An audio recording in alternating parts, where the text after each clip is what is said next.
ALTBAYS.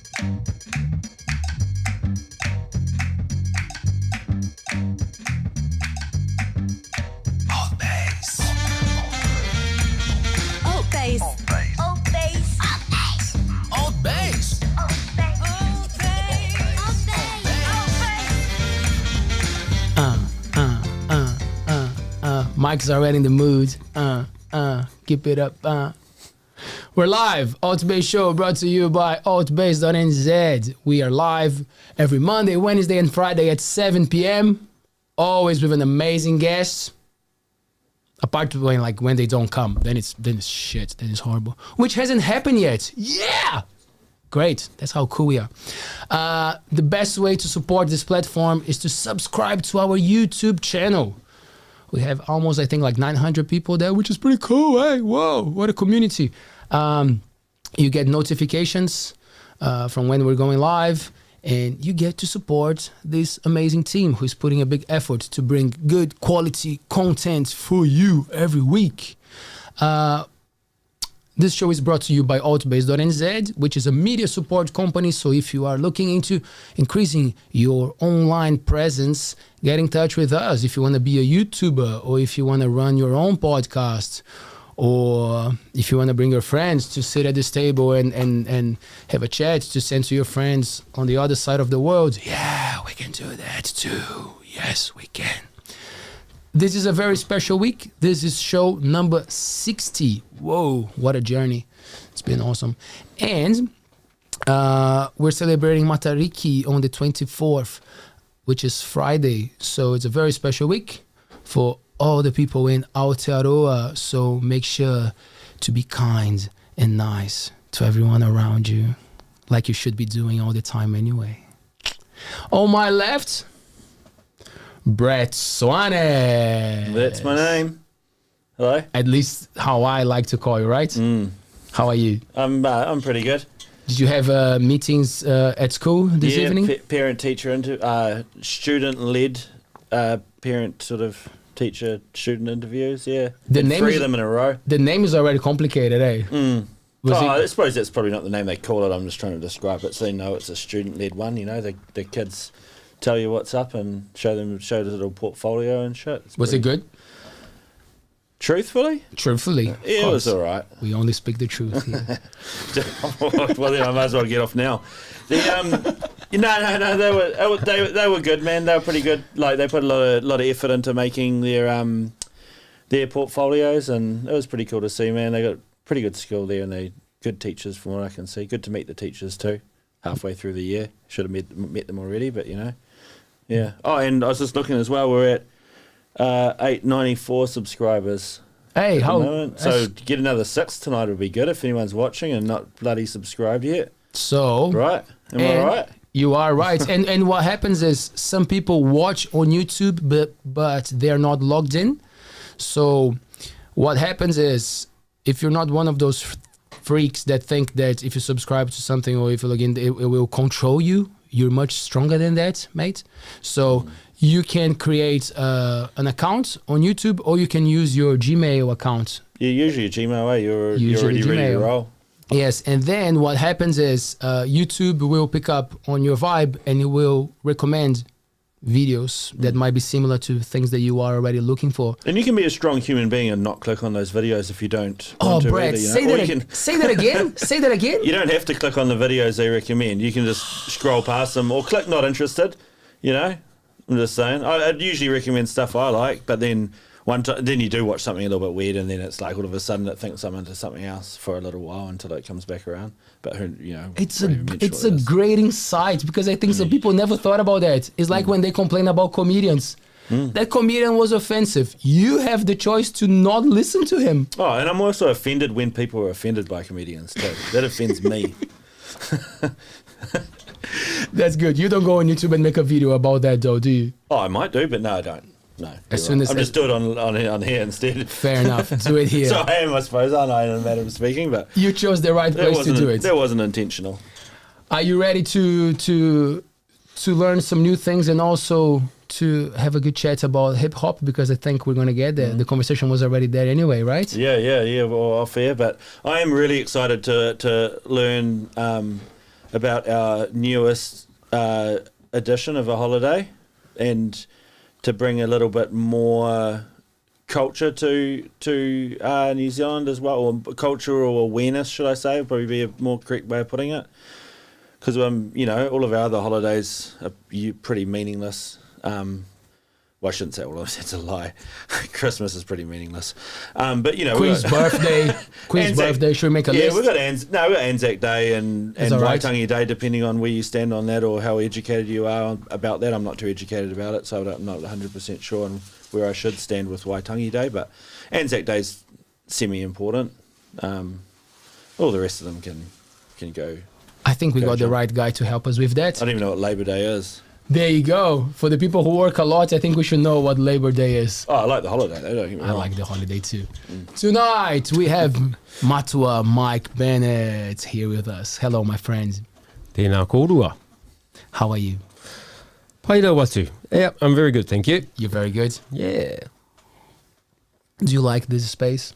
I love the space. It's so warm and so welcoming. Yeah, and I love the little teddy monkey thing in the corner there. That's pretty cool. Yeah, man. Kamaku was left by our door when Taylor and I were living in Auckland, in Mount Eden. Someone left him there to be adopted. 9 years later, it's a star. They must have recognized you as a very warm and happy family. Exactly. Yes. Or it was offensive towards Brazilians, something like that. One of those two. I know what Brazilians hate. Monkeys. There you go. They give you is it a monkey? Gorilla, probably. Yeah, Something there you go. And the cactuses, man. And the cacti. Cactuses? Cacti? Cacti. Cacti, the plural, right? Yeah. Man, so you could be in France right now, but you're not. Yeah, could be.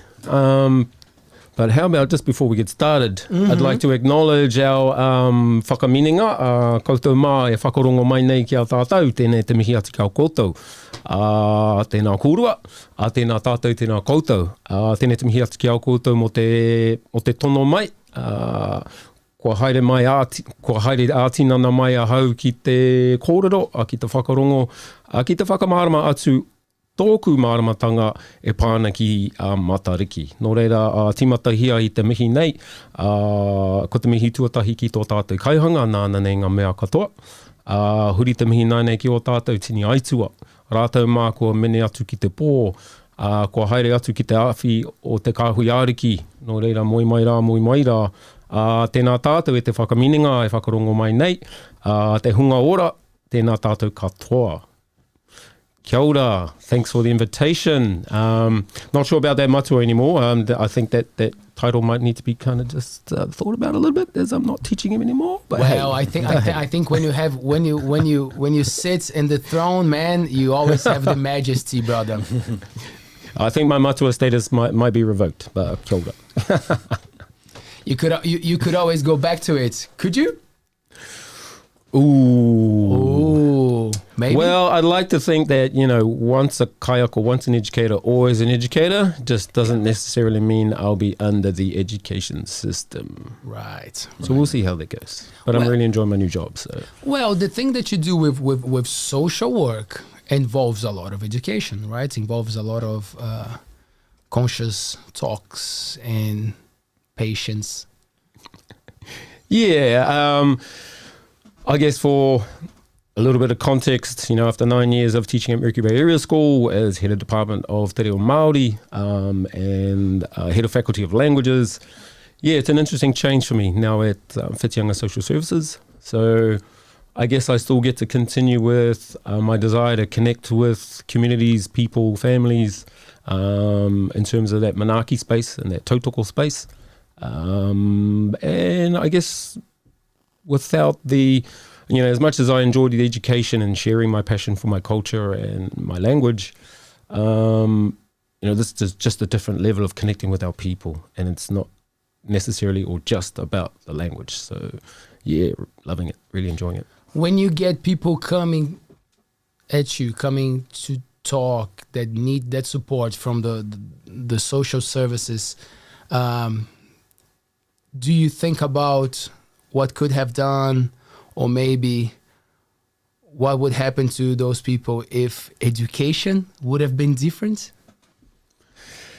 Yeah, well, it's I guess it's after being in the education system and not understanding, but I guess recognizing the importance of I guess a purpose, and education could be the purpose. I don't think it's the only thing. There are many successful people who have gone in other paths. My family members didn't necessarily prescribe to the 13 years of high school life and then moving on into tertiary education.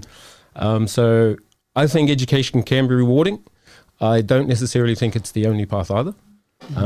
But having been in that background in mainstream teaching,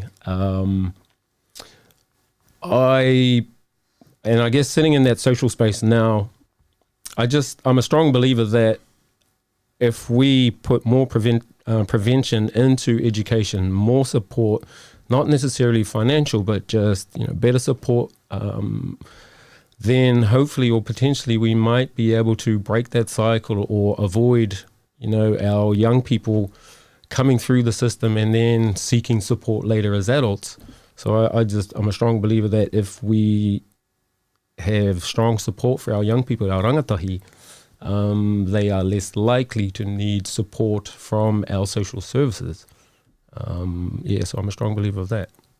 I was already diving deep into the language and all those conversations, but I can see the link that is going to happen very soon. So can you just tell us what you can get, what kind of support do you get when you go to the social services? Yeah, I guess the name of our company or our trust is Whitianga Community Services Trust, but commonly known as social services. And being in a small town, so far from, I guess, the larger towns and the on-site WIN support and Oranga Tamariki and those kinds of agencies, I think it's crucial to have community hubs, community social centres that can link people to services.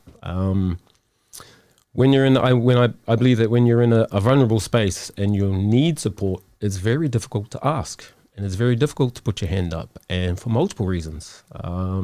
People are proud. The stigma and the perception that seeking support, whether it's benefits or things like that, there's a weird thing in New Zealand about when you put your hand up and ask for support and you're asking for assistance, whether it's governmental or otherwise, that you're considered weak or you're considered lazy or, that classic, you're a dull bludger. That's been around since I was at school. And even in those perceptions were ingrained in me to think, I'm not going to ask for help. I don't need that. I don't have to go on the dole. I'm young, I'm fit, I'm strong, I can find work, and I think people get trapped into that space. So I just believe it's really important that there are community hubs that can reach out, where people know that they're going to get support. So I guess from that space, myself and a good friend of mine, New Zealand hip-hop artist, one of the greatest New Zealand hip-hop artists I have the pleasure to work with, Bennett. He's been to the show, my man. So I think the trust is trying to move in maybe a slightly different direction in terms of trying to bring our Māori communities into the hubs and spaces. I guess statistically and traditionally, Māori people haven't been taking advantage of the services and support networks that social services provide. So after 9 years of being at Mercury Bay Area School as I guess the Māori face of our kura, we're just trying to use my networks and my experiences to a friendly face, hopefully, that our people can connect with myself and Tipene, and hopefully people will feel comfortable, confident to come and see us more and utilize our services. So what do we provide? I guess we're a subsidiary of WINS. We can offer that kind of support, and if you've ever been on hold or seeking support from WINS, that can be a very frustrating process. You can be on hold for hours. Filling in forms is really difficult. So, just walking people through that space. We have on-site counsellors. We have our food bank on site. And my particular role is actually the community navigator, or the kaiarahi whānau, as we try and name it. And that is all about supporting short and long-term COVID recovery. So a lot of that is, people are going through isolation, and there appears to be a bit of a second wave of COVID hitting through the town. So a lot of that is kai support, isolation support, but then also continuing into that long-term well-being of, we can provide counselling support, in some cases financial support, all sorts of things. So yeah, check out our website, Whitianga Social Services or Community Services. It is good that we have this kind of support, and as you said, I think a lot of people are not even aware of it. Yeah, well, I caught COVID a few months ago, and I didn't even realize that the support networks there existed. We were isolating, my whole family happened to catch it at the same time. But we just got on with it and never even really thought about accessing these services. So I think it's very important that we try and make people aware about them, and just provide the support that people need. Do you have to prove or show some evidence that you actually in need of monetary support, or you can just go straight to like the mental health aspect? How is that triage done? The triage is managed, I guess, in several ways. There are several agencies that can make referrals. So everything's done by referrals. People can self-refer, so they can call in or ring up or seek support that way. A lot of our referrals come from MSD, so Ministry of Social Development. And so people will contact Ministry of Social Development. We have a direct link to their website. I get, notifications of almost the minute that someone has requested support. Then my job is to gather that information, verify the information, just in terms of, how long they've been isolating, how many people are in the house, and then just collecting information about putting a food package of support together. So, special dietary requirements, if people are gluten-free, vegetarian, we can support whatever. That's cool. Hey, did you know about that? I did. That's good. I did, but it's really great.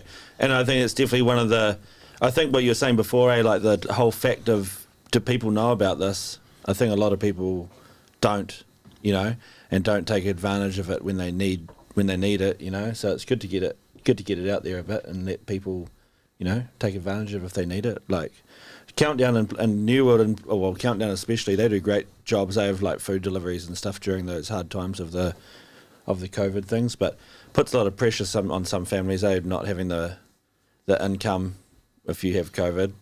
Yeah, and if they give you that one-off fund, but if you're sick for 2 weeks, for example, then if you don't have holiday pay or sick pay that you can fall upon, or you're self-employed, it's good to know that you can probably go and get aid somewhere else in the way of food and things like that. Yeah, well, it's there's also an interesting perception, or I guess a mindset that, and I've been told this several times by by our clients or people seeking support, is give the support to someone who needs it. There's this really selfless kind of deflection with, that support, and people feel almost embarrassed, to take that support. I've had, several people actually say, when I've rung up to just confirm, hey, are you seeking support, of almost embarrassed to say, oh no, give it to someone who needs it. So it's really interesting. But I guess to come back to your question about how do you qualify and what are criteria, obviously if you're looking for financial support, there is some criteria, and there is, authenticity things to kind of pass and go through. Generally, I'm not the screening person. So normally that screening process would happen with MSD, so Ministry of Social Development, or as they're filling in their information online.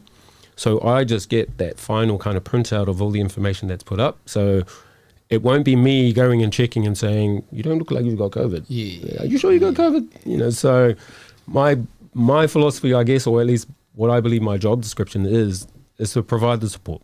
That is proof that it's a system that is put into place and it seems to be working. You know, everyone is doing their parts, and when it comes to you, you have the freedom and you have the peace of mind to do your part. You don't have to worry about the bureaucracy that it would bother someone and paperwork. It comes to you and then you do your job. Yeah, I mean, I've always kind of, cheekily thought of it as my job is to spend the money, and it's my manager's job to make sure there's still money there, or to remind me when that money is getting low. Yeah. So I personally believe that the person providing that support and that manaki really shouldn't be the person who has to worry about budgets. Because if you're having to run both, if you're having to think about budget and support, one will take over the other. And I believe the budget mindset, if you start thinking about, there's only X amount of dollars left in our budget, I better start stretching that out. Or maybe I won't give the full support to this family because another family might be coming. That's not a mindset I ever want to be in. I might get told to have to be like that, but I just think it's conflicting. Yep. One, it's conflicting with who I am, because I'm a spender. Ask my wife, I'm a spender. She's the saver. So, yeah, I strongly believe that it's not my job to check if you have COVID. It's not my job to check if you're eligible for these things. I have the information that says you are. I believe that information. I will do my best to provide that support.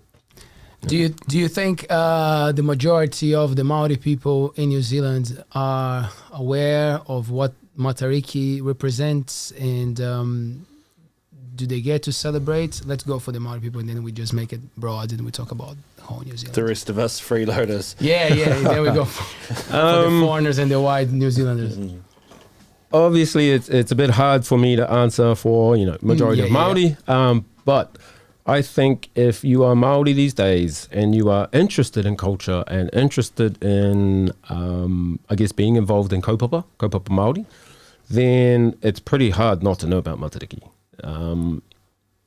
Unless you're living bush and you're offline and you're off the grid and you're not connecting over the last possibly 10 years, then maybe you would never have heard of anything about Matariki. But I think with the promotion of Matariki, and especially now with our very first ever national holiday for it, I think it's going to be pretty hard not to know Matariki's on and to at least know a little bit how deep the knowledge goes, or how broad the knowledge goes. Well, that is where the questions, I guess, are. And but yeah, well, if I had a bit of context for me in my childhood, I guess, I grew up in Ngāti Parau land, so Te Tai Rāwhiti, so that's where my grandfather's from. And when we were kids, so I grew up in a small town called Tiki Tiki, Te Pito o Te Ao, the centre of the world, as we say. There was no mention when we were kids of Matariki.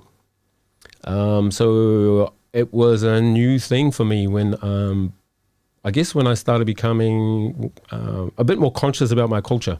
How old were you reckon? Around what age? Like what stage in life were you? I was probably in my late 20s. Probably late 20s when I pretty much started university. Wow. Matariki wasn't a thing for us, at least in our village and where we grew up. I'm not even sure that my grandparents, I don't even know what my grandparents' understanding of it was, because we never spoke about it. So when you said before that nowadays people should know at least a little bit, what is the little bit that you wish you and your grandparents and the people when you were younger would knew? What do I wish I would have known? What is that little bit that we should actually tune in and be knowledgeable about Matariki? That's a good question. I think the little bit that probably most people know is that it's the Māori New Year. Yeah. I think that is quite, well known for, that seems to be the marketing, the advertising, it's the Māori New Year. But outside of that, my wish, I guess, would have been that I wish I had been involved in more of the pūrākau, our traditional narratives. Because there's a beautiful story. At least the version that I've been told and the version that I've heard. Here we Here we go. About Matariki. I hope you know it off by heart. At least a shortened version. So, my disclaimer is there are, I guess, many cultures that celebrate Pleiades, Subaru, Matariki, and whatever names that it's used by. My understanding, and I will just keep saying this is my understanding. I'm still on my journey of discovery, and I am not here to say this is how it is, and I'm not here to say that this iwi says this or should do it like that. This is just my understanding as I've gathered stories and try and piece all the pieces together, put them all together and fill in the holes. My understanding of Matariki comes from, I think, the long name or the original name that I've been told. Ngā mata o te ariki tāwhiri mātea. Shortened to Matariki. So ngā mata o te ariki. Mata in this context are the eyes. So ngā mata o te ariki, and I guess ariki can be, in this context is almost like it's a paramount leader or a paramount chief, but I think in this context more of an atua. Now I'm really loath to use this translation, but I guess it's the common translation, but gods. But often when you think of God, you think of church, you think of religion, you think of crosses. That's not how I see it. And so Tāwhiri Mātea being one of the sons of Rangi and Papa. So if I just come back a little bit to and create that context, if we go back to our creation story, as in the beginning there was darkness, and then came the light. And then came the many stages. So i te timatanga ko te kore. Ko te pō nui, ko te pō roa, ko te pō te kere, ko te pō te kitea. So there are many stages of light. Now, if we fast forward, I guess, a little bit to the creation of Rangi and Papa. So in our creation story, we have our Sky Father, Rangi Nui, and we have our Earth Mother, Papa Tuanuku. Now, in the early phases of the creation of Te Ao, or the world, Te Ao Marama, we know that Rangi and Papa were in a very close embrace. Okay, and in that space, and in that embrace, there's no space. So they are squeezed and crushed together. So if you can imagine that space, there's no light. And so light being a metaphor for knowledge and understanding. So in that space of darkness, it is ignorance. There is no light. There is no understanding. There is no knowledge. Now, if we fast forward to the separation of that space, I think most people know that the god or the atua that managed to separate Rangi and Papa were Tāne Mahuta. Tāne Mahuta. And Like that. if we continue into that, kia ora Brett, Tāne Mahuta was the atua, or I guess had influence over The forest. the forest. Okay. Or the bush, as we call it. The bush, the forest, the ngahere. No more, no one. The precious building now. Don't ask That's me pretty anymore. awesome. So in that space, Tāne Mahuta separates his mother and his father. Now, according to most legends and stories, the brothers, who were some say 70, living in that space, agreed to separate the parents because they were tired of that cramped space, the darkness, the lack of understanding, the lack of knowledge. According also to the legends that I'm familiar with, one of the brothers that didn't agree was Tāwhiri Mātea. He enjoyed that space. He didn't want his parents separated. So if we, I guess, fast forward a little bit more, the separation has happened. Tāwhiri Mātea, in his anger and his rage towards his brothers at the separation, removes his eyes, tears his own eyes out, ngā mata. So this is that context of the eyes of Tāwhiri Mātea, crushes them up, smashes them up, and scatters them up into the heavens to be by his father. And those stars became the constellation of Matariki, ngā mata o te ariki Tāwhiri Mātea, the eyes of the god Tāwhiri Mātea. And so I guess those are the stories I wish I had known when I was young. And so I could have grown up knowing those stories and connect to it. And I had a personal, I guess, epiphany when I was watching an interesting Netflix show. I think it was called One Strange Rock, the one narrated by Will Smith. Mm-hmm. One of those episodes... Too soon. Too soon? Yep, that guy. That guy. That guy. Carry on. Anyway, it was a good story. He's big. So in one of those episodes, it talked about the creation of oxygen. And it talks about, the first life and the first plant starting in the ocean. And then those plants, as they consume carbon dioxide, the byproduct is O2. oxygen. What does oxygen do? It presses the atmosphere up. Then what happens? The plants come out of the ocean, they spread onto the land, they grow. More oxygen. So what's actually pushing the sky farther up? The oxygen. As the trees grow. So that epiphany I had when I saw that story, I just paused the story and went, oh my God, our ancestors were right. They knew all this information. So, I guess that's the beauty of our pūrākau, our traditional narratives, is we didn't have what is, I guess, commonly thought of as a written language. Our written language was done through tāmoko, tattoos, whakairo, carvings, tuku panels, so the woven panels, ko whaiwhai. So our language was covered in art. So when we didn't have actually a written language as in an alphabet, the way to continue our stories is through the art, or our history is through the art, and through our pūrākau, our traditional narratives. And so there are so many lessons, historical lessons, accurate historical lessons in our traditional narratives. So and that's the beauty. If I ever got it right when I started to read a little bit more about Māori culture, always an analogy, always something taking back to nature and explaining concepts. So you gotta get that, and you make sense of the story as you just explained, right? There will be a story, there will be characters involved, and you go. Well, what's easier to remember? The science lesson that you had at year 10 that I'm still trying to remember the periodic table, which is the only thing I remember from science. The first two, hydrogen, helium. That's it. I was supposed to memorize 20 and I thought that's boring. I ain't doing science again. Or what's more interesting or, what's more likely to be remembered? Stories, characters, war, anger, love, revenge. Those are the relevant things that we will remember. So put history into a story and then we're more likely to remember it.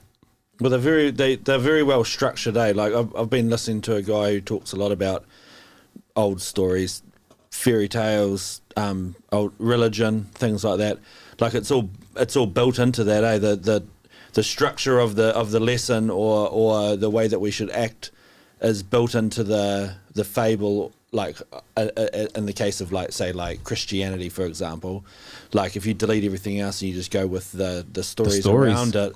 They have the lessons that you need to function as a human being that hopefully is half decent, And it's I think when we were growing up, and I remember the first time I found out that there was no written language in Māori, and I was like, I remember truthfully thinking that's out of it, like no written language, like almost thinking like it was backwards, And then now as an adult, when I found out about all the greatest pieces of literature, most of them have started off as oral legends, like Homer, right? He didn't write any of that stuff down. It was a poem that was repeated and it passed down from generation to generation to generation that had this very, very strong message until someone wrote it down, And it's the same with the Bible. Like Christians listening will be like, no, Moses wrote that or whatever. But a lot of that stuff was passed down orally over thousands of years. Just saying, and it's almost it's a safer way to pass things on. It seemed from what I've understood, from what I've learned. That sometimes those things can go like 10,000 years through oral tradition, almost unchanged. But as soon as you start writing stuff down and it gets translated and this and that, and for some reason there's manipulation that wants to happen once it moves from the oral, because everyone knows the story is oral, but once you write it down, it's just in a book, But when you have an oral tradition or an oral story, right, the whole culture knows the story. You can't just go in there and change it, because they're like, that's not how the story goes. Everyone knows the story. What's wrong with you? So I admire that. I really admire that. It's like almost like it's done a service not having a written language, because it's like, as in like literate, you know, like you said, the art and the carving, so I don't take away from that. But I think it's great. It keeps it pure for so long, you know, because who knows, those stories are probably thousands of years old, right? I think, and I think also the beauty of, you know, I used to be frustrated with Māori language in my early journeys, that pūrākau, because of their oral history, were open to interpretation, or at least slight shifts over generations and eons and time. But I think what I've begun to appreciate is that ability to be able to actually shift a little bit. And I think what you'll find, or at least what I've started discovering, is like most cultures and like most people, we want to be at the center. So when you take a legend and take a story, and I'll take Maui, for example. So our traditional legends of Maui, who is quite well known in Polynesia. So Te Ika Maui, we live on the great fish of Maui. But I think, so according to Ngāti Porou, which is where I'm from, Maui's waka is not the South Island. Okay. Maui's waka is Nukutai Memeha. So according to our oral legends, I don't know what the Waiponamu is. So we call the South Island the Waiponamu, the land, or the waters that are full of greenstone. And for our legends and our stories, Maui's waka is called Nukutai Memeha. And as Maui pulled up the Ika Maui, according to our legends again, on Ngāti Porou, the first point to breach the surface of the water was our sacred mountain, Hikurangi. Hiku meaning the tail of the fish, rangi being pointing up towards the sky. So if you imagine, I guess, the stingray as it pops up, that eastern flank pops out of the water, the first point to breach the surface was our sacred maunga, Hikurangi, which is apparently why it carries that name. And as it breached the surface, it picked up his waka. So as the great fish Te Ika Maui came out of the water, it lifted his whole waka up and is now resting petrified in the lake on top of Mount Hikurangi. So according to our legends, and I am always happy to share this story with anyone who claims that Te Waka a Maui is the South Island. So, you know, and I honestly think that's the beauty of oral culture. You are also able to, I guess, interpret those stories or claim those heroes and bring them closer to yourself and say, you know, no, he's not from there, he's from here. And I have the whakapapa. So add a little bit more context to that. I had to do a research project when I was at university for about my marae. And I went and visited my godfather, who was my grandfather's first cousin. And I asked him about our marae. And I found that the full name of our marae was Rahui o Kehu, who was an ancestor several generations ago. So then my koro opens up his whakapapa book, starts with my grandfather, and goes back about 10 or so, 15 or so generations, and he shows me the direct link to that ancestor. Then he says, you want to know more? Ooh, yes please, uncle. So he turns the page and he keeps going back. Then he goes back to Poraurangi, our autonomous ancestor. So from Ngāti Porou, he took the name and of our iwi, because he was just considered the direct line of all whakapapa links, so lineage links. Then he said, you want to know more? So then he kept going back and he showed me whakapapa links through names, through the direct line back to Maui. So as he shows me this, he also showed me the direct link to Paikea. So, you know, for me, that story is cemented. For me, I have whakapapa evidence to go back to Maui to say Maui's a coastie. You know, so I think in a long way, that is the beauty of oral history.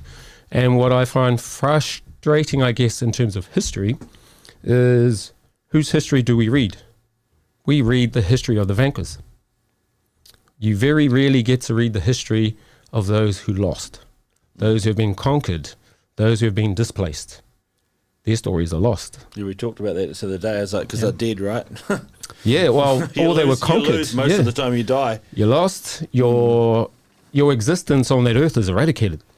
They, you know, the vanquers, the winners, will eradicate all history of you. It's a very slanted history, isn't it? When you look at it from that point of view. Yeah. I know the Egyptians did it a lot, where they would get the hieroglyphs, you know, I forget what it's called, where the name goes in, you know, and they would literally chisel it out and chisel their name into it, and they would have done all this stuff. And then the next one comes through and they chisel that person's name out and chisel the next guy's name in, you know. But yeah, sorry, carry on. No, we lose a lot, right? You lose a lot with just the winners, you know. I love this.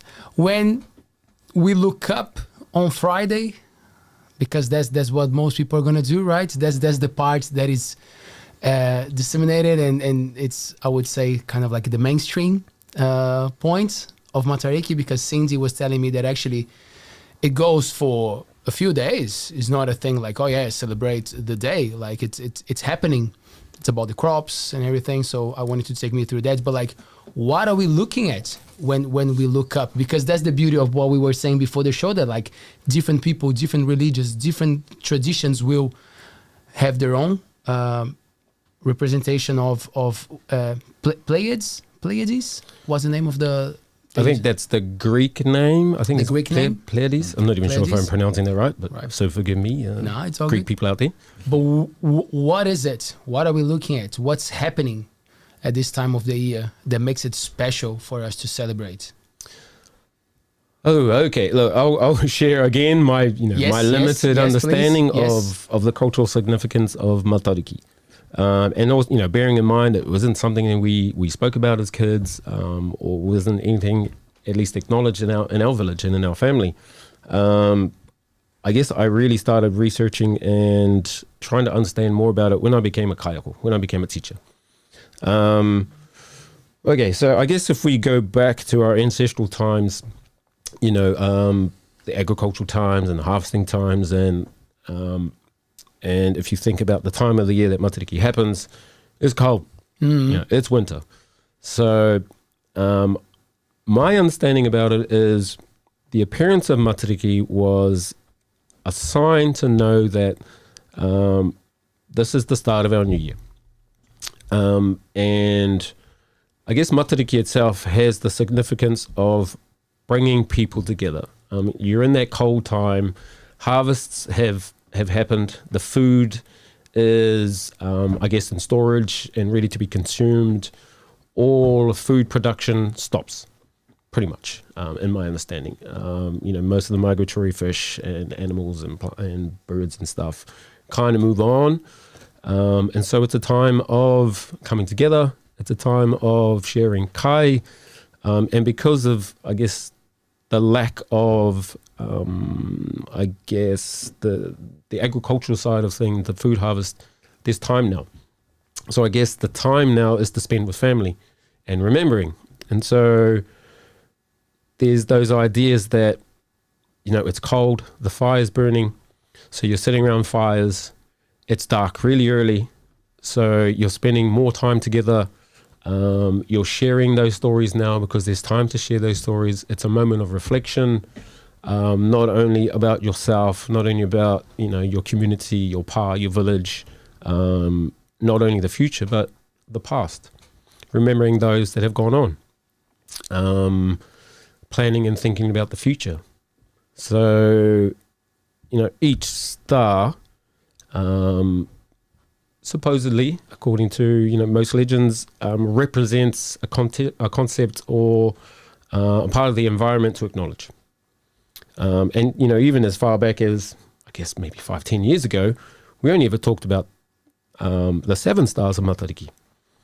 And recently, I think there's been more of an acknowledgement of the 9 that apparently we can see. Now, if we go back to our ancestors' time, there's no light pollution. So, from 5 p.m., 6 p.m., whenever that time is, it's pitch dark. So there's no outside influence in terms of the city lighting, which which brightens that night sky, which lessens the opportunity or the effect to see those stars. And I guess also that our ancestors spent so much time staring at the stars, so that your eyes become accustomed to that darkness. Your eyes become accustomed to focusing on those tiny focal points, because Matariki, in my understanding, is so far away That is why those stars appear so tiny. And, you know, you might be able to see the 7, you might be able to see the 9 with your own eyes, but apparently there are over several hundred stars in that cluster. But we are only able to see with our naked eye the 7, the 9, I guess depending on your vision and how pure the light or the darkness is. I can see 100. Wow, that's amazing. You're not sure if you're awake. So that's Friday morning, right? That's Friday, 5 a.m. I read a comment from Thomas Everett, our friends. Good time to try to spot them pretty early in the morning. That's a big thing in Māori tradition is dawn. Is that the thing that things happen at dawn? We had the opening of the fire. If we have at dawn, the start of the day, that's when things are happening. Start of the day before the night, before the light comes in. Yeah. So, I'm no astronomer, so I don't really understand, the rotation of the stars depending on the certain time of the year. What I think I understand is because Matariki happens or appears so low on the horizon, it's only visible near dawn. Now, I don't know if that's all because of the way the Earth's tilted and the axis and, the winter time. But my understanding is it only appears for a very short amount of time per day, just before dawn or just before, around that 5 o'clock, 5:30 kind of time in the morning. But then obviously as the sun rises, that light blocks out the darkness, so you're unable to see Matariki anymore. But I imagine it's still visibly there. It's just we can't see it because the sun's up. It must be, I should have researched this, but it must be because what the winter solstice has just been, right? It was the 21st? Oh, was it 21st? Something like that? That's what I think was yesterday. So I'm guessing that's probably what it's aligned around as well, that they, most cultures knew that was the shortest day, and you get more time to look at the sky, essentially, because it's more time in the dark. So I imagine as the Earth comes back around, you must lose it. You can't see Matariki for long, I'm guessing. Again, I'm no astronomer and I haven't done that massive amount of research. But my understanding is it's only visible for several weeks. Until 2. Until it's lost again. Quite sure. And then, according to the tilt and as the light starts improving, you start losing that ability to see Matariki again. So it must have started to appear already, maybe a week ago then. Perhaps I'm guessing for it to be fully visible on. I'm not too Friday, sure. And for the whole constellation to be up, it must have already started to have risen. And then that's pretty cool though to have an actual physical, to have a physical object or objects, but as a constellation, an object, have a physical object to represent the beginning of a new year is pretty cool. A lot of we have moon signs that are physical things, but we don't really have things that, they represent months in a manner of speaking, or they used to. But it's cool to have something actually tangible that you can look at to represent the beginning of a new year, The year. That happens, pretty much around the same time every year. So it's a good sign to go, New Year. Yeah. Yes, Well, I'm guessing that's probably what happened. They were winter solstice is just come around, and you can up watching. Matariki's coming up. Cool. We know it's on the go. It's a pretty awesome way of figuring it out. Or keeping track, should I say? Because you could go anywhere. You could be like, me and my family are out of here, and we're going to go live somewhere else, and we're not even going to keep track of the days for whatever reason. But then it's she's getting pretty dark early. Better wake up in the morning and have a check out where Matariki is. You'd be able to keep, it'd be kind of cool. Yeah, and I don't want to oversimplify it though. Sorry. And also for other iwi, a lot of other tribes, a lot of other iwi, puanga was their new year. So a different constellation or a different star. And I've heard people say that it's because inland it's more difficult to see Matariki, or it comes at a different time. At least that's what I think I've heard over the times from others that acknowledge puanga as their new year. So not all iwi use Matariki or have Matariki as the start of their new year. other iwi or some tribes use another constellation or another star. Right, man. That's an interesting point. Can take me to something that I think sometimes. How is because correct me if I'm wrong, there were so many, there are still so many different tribes, right? Like there are so many iwis, and what was the agreement? Which one was the one that actually took more power or control, that actually made their points and whatever values? It's definitely Ngāi Tahu. No, carry on. Your answer. I just want to. I'm just saying this because my mum will be happy I said that. we are starting to reach a world audience. We have people from, and I mentioned the thing in America that our show will start to be broadcasting to these American channels. So like there will be people interested in knowing about New Zealand culture. So sometimes the questions sound broad, but because there are people who probably don't know exactly what we're talking about. I guess I think the question was which star over the most of them became, I guess, the more prominent. Because you said that like some iwis will celebrate and acknowledge other stars. Something else, and like, but then we have an agreement or whatever. Just like we agree that it's year 2000, even 2022, even though it's not for everybody. But like we get to the point. So like, how did that play in Aotearoa for the people to say, oh yeah, this is what we're going to go for and make it more official, let's say, because then suddenly there's a holiday, then suddenly there's acknowledgement for that time. Did it come from one specific tribe, or is just more like general consensus? I'm not too sure on the process of how this became about, and in terms of why Matariki was preferred over others. I believe the group that worked on assisting the government in, I guess, creating this public holiday and acknowledging Matariki, I'm pretty sure a lot of that information was released. So in terms of that process of how they sat down. So my understanding is there was a panel of Māori astronomers, and there is a reasonably well-known professor whose name is Dr. Rangi Mātamua, who's from Tūhoe. Now, he does some amazing work, and he was on this panel, and he also releases educational videos about Māori astronomy. And he's done some amazing research, amazing videos, some amazing resources, and I believe he was on that panel. And I believe they also followed a particular process. I'm not sure if they published that process, but when I was, just researching about, the new holiday that was coming, how do they come up with the holiday? How do they know when the holiday is going to be? I think the consensus is they're always going to have it as a long weekend because they want to ensure that, people get a long weekend in that winter time. So I'm not sure if it's always going to fall on a Friday or if they're going to rotate between a Friday and a Monday. Right. But my understanding is it's always going to be a long weekend.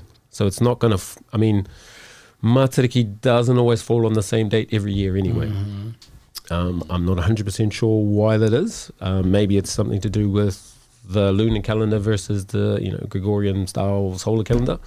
But I guess if you think about it, the lunar calendar just makes sense. Every 28 days, there's a full moon. It should almost revert. I've heard a lot of arguments say for that, to reverting back to a lunar calendar. I think it's a great idea. It doesn't fit. The woman's body revolves around it. Yeah, exactly. To the best of my knowledge. You've got, you've got the menstrual cycle, you've got the tides, you've got the full moons, and every 28 days, you've got another full moon.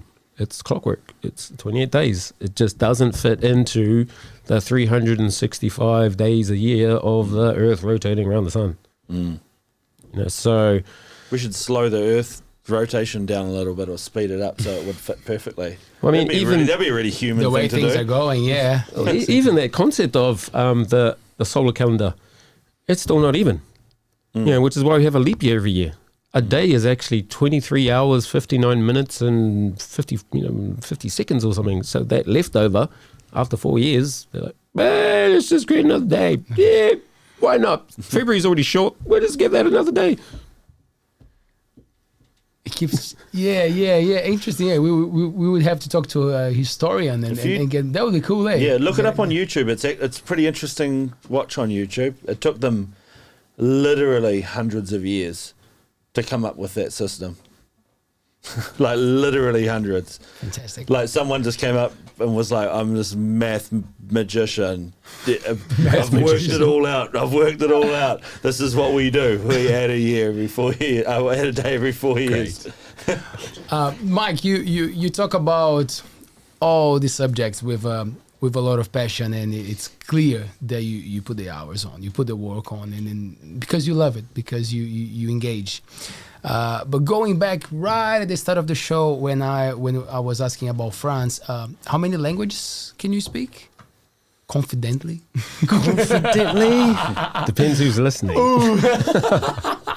I guess I can say I'm trilingual. English is my first language. It is the one that I can express myself in, I guess, with the most clarity. It is the one that I can connect with in terms of my emotions and, I guess, explain myself better. And then I guess comes French and Māori. French, yeah, I met my wife, who was from France, while I was studying at Auckland University. So, yeah, I moved over there in 2007. Timed it well for the Rugby World Cup, or not well, because we lost to France in the quarterfinal that year. Not a good place to be as a New Zealand All Black supporter in France after losing. But yeah, I lived in France for 2.5 years. A year and a half of that was actually in French Guiana. And for those who might think, where the heck is that? French Guiana is I was thinking that. a colony that France took or owned or claimed, which is on the northern border of Brazil. And at that time, there was actually French Guiana, English Guiana, and Dutch Guiana. Now, Dutch Guiana has gone independent. They are now Suriname, which is the name of the country now. And Guyana is the English version, or the old English Guiana. But French Guiana remains French. It is still France. It is a department of France. The language of instruction is French there. The currency is euro. Huh. So despite being in South America, right next to Brazil, it is France. Yep. And why has France kept on to that colony? Well, France has a space program in French Guiana. Why do they have a space program in French Guiana? Now, I don't understand the space science behind it, but my understanding is the closer you are to the equator, the more efficient it is to be able to launch your rocket into space. Huh.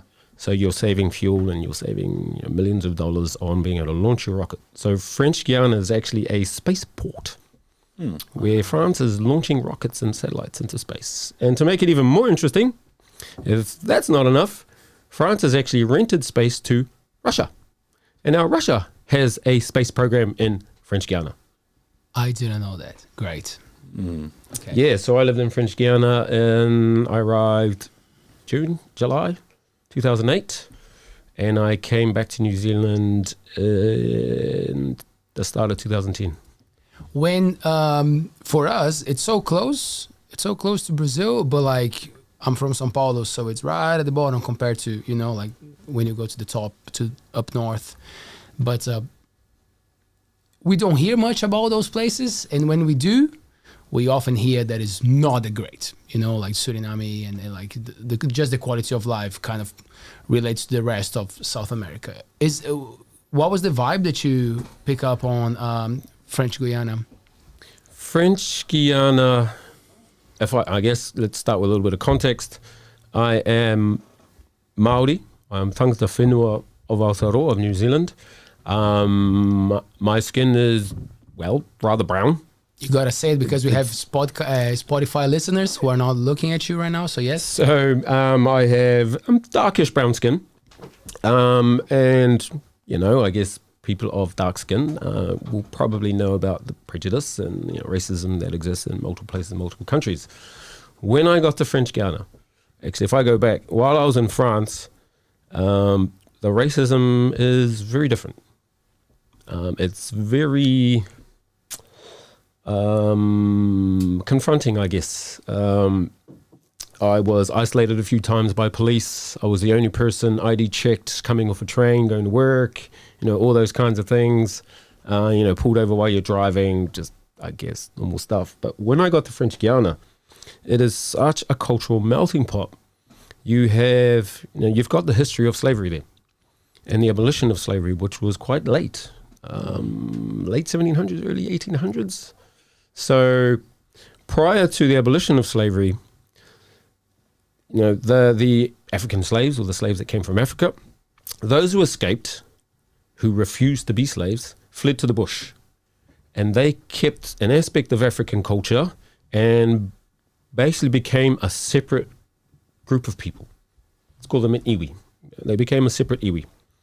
Those who stayed in slavery until the abolition of slavery became the Creole people. Okay? They are completely different from those who fled. So those who fled, I guess, held on to some of those African roots and adopted multiple cultures and languages. So there's part Portuguese, there's some French, there's some Dutch. They kept whatever language of their predominant slave owners, and they just embedded it within their culture.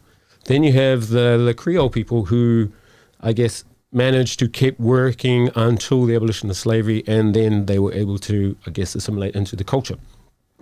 Then you have what they call the métropole, the French people coming over from France itself to, I guess, manage the operational systems of the country. So teachers, nurses, doctors, they kind of fill that space, lawyers. Okay, so it's a really interesting place. And then you have the Hmong people. So the Hmong people were those who came from Laos, Cambodia, and Vietnam. Oh, wow. So during the War of Indochina, so while France had occupation of Vietnam and of those countries, they had allies. So before or during those wars, and then France was expelled or they left, whatever. Let's not get into that. They left. Those who were loyal were persecuted. They couldn't remain there anymore. They would have been massacred. So they were taken by the French people. And I think originally they tried to move into France, but it was so foreign, so cold, and just so different for them that it wasn't very successful. So they brought them to French Guiana, where the tropical weather and the jungle and everything else was very similar to what they had. So now you've got a culture of Hmong people living there. So the Hmong people were the gardeners.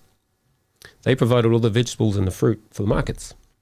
The Creole people become your white-collar workers. They become your administrators, your lawyers, your office workers.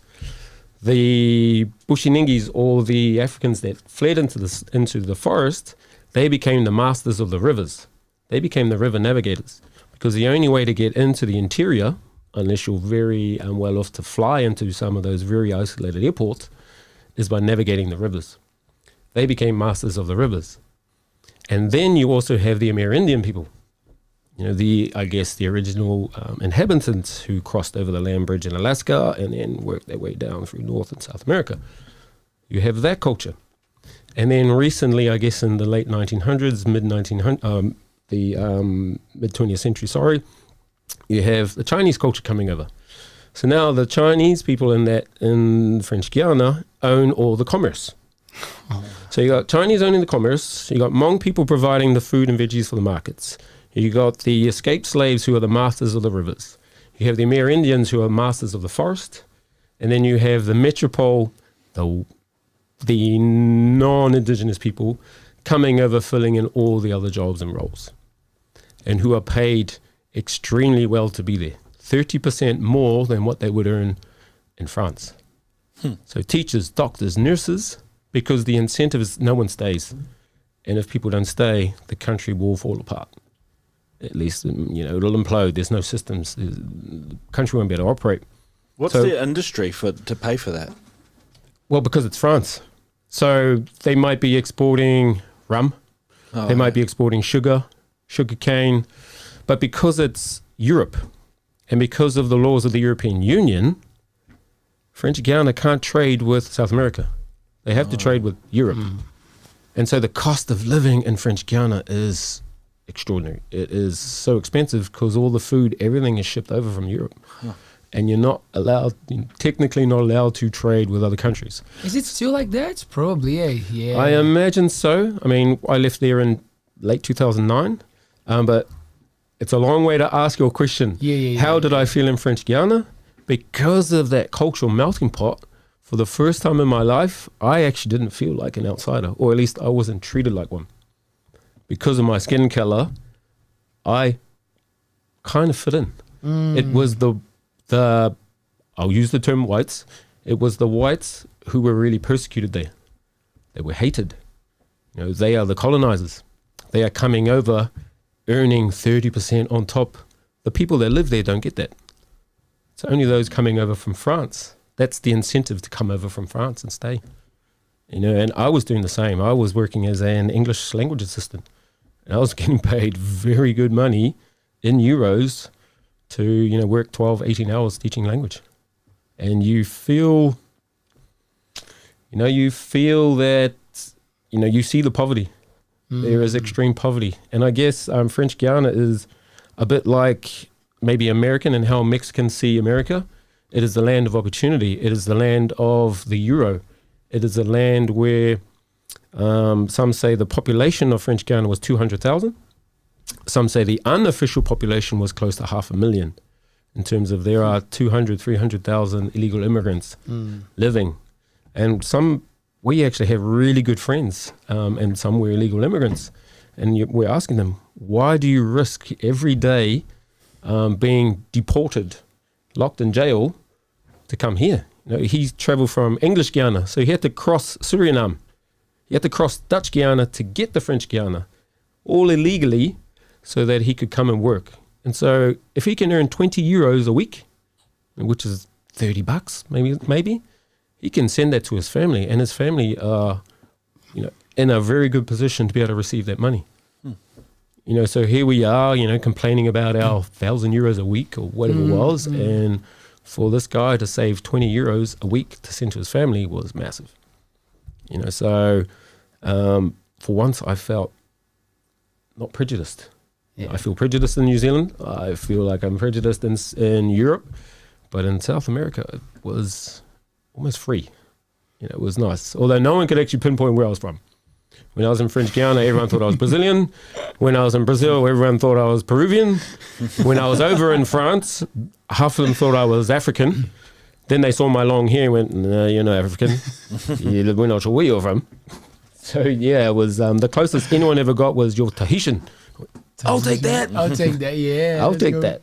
Yeah, so, man, interesting space. Isn't it interesting how we had the time, we had the colonization time, and then we had countries taking pretty much everything they can from those countries, and then as time went by, those countries start to become independent, and then as time goes by again, you understand that, okay, you are independent, but it's still, there's a lot of fingers, there's a lot of influence from those countries in small countries and the ones that were colonized, sometimes even from America or countries that had nothing to do with the colonization process, but because the countries who hold all the power, they kind of they get together to make sure that things, because economy relies on emerging countries, that's something that people forget, because the emerging countries usually are the ones who have the resources still. It's like looking at Brazil, Brazil has the biggest energy production company. It's from the government, but it's about to get sold for not even 10% of what it's worth. It's something like it's worth almost $1 trillion because we have non-stop rivers, the water there is just non-stop. China has the best technology to do that, but they don't have nature on their side. So we have they built a huge dam, have you seen the dam they built? No, really ridiculous. Yeah, they built this dam that they reckon slowed. It's so big, it holds so much mass that it's changed the spin of the earth.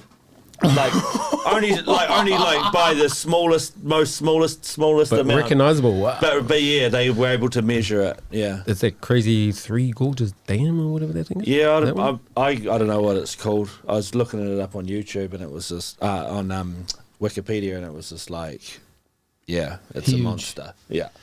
Anyway, You guys got rivers that run. yeah, like so we know that there's a lot of interest in this country, just like you said, like, oh, there's the space program or whatever. Well, there's an obvious reason why they don't let go of that area, of that country, and they won't, like, I guess it would be hard for some of those countries to fight for their independence. I think also, interestingly enough, I believe French Guiana was, they had a referendum to see if they wanted to go independent. And there were, lots of talk about, well, what would that look like? What's that transition period? What's the support needed to transition out? And my understanding is, well, I know they voted against it. I'm not sure on the percentages, but I'm pretty sure it was overwhelmingly against separation. Because imagine, you lose your euro status. Yeah. The euro is, one of the most powerful currencies on the planet. You lose your support from France, the flow of money coming in for infrastructure, and for the whole European schooling, European Union. You got the support of that. The roading, everything comes from France. If those ties are cut, where's that income going to come from? Where is that financial support going to come from? There's only so much rum you can make and or drink. Yeah. No, it's all in the economics, isn't it?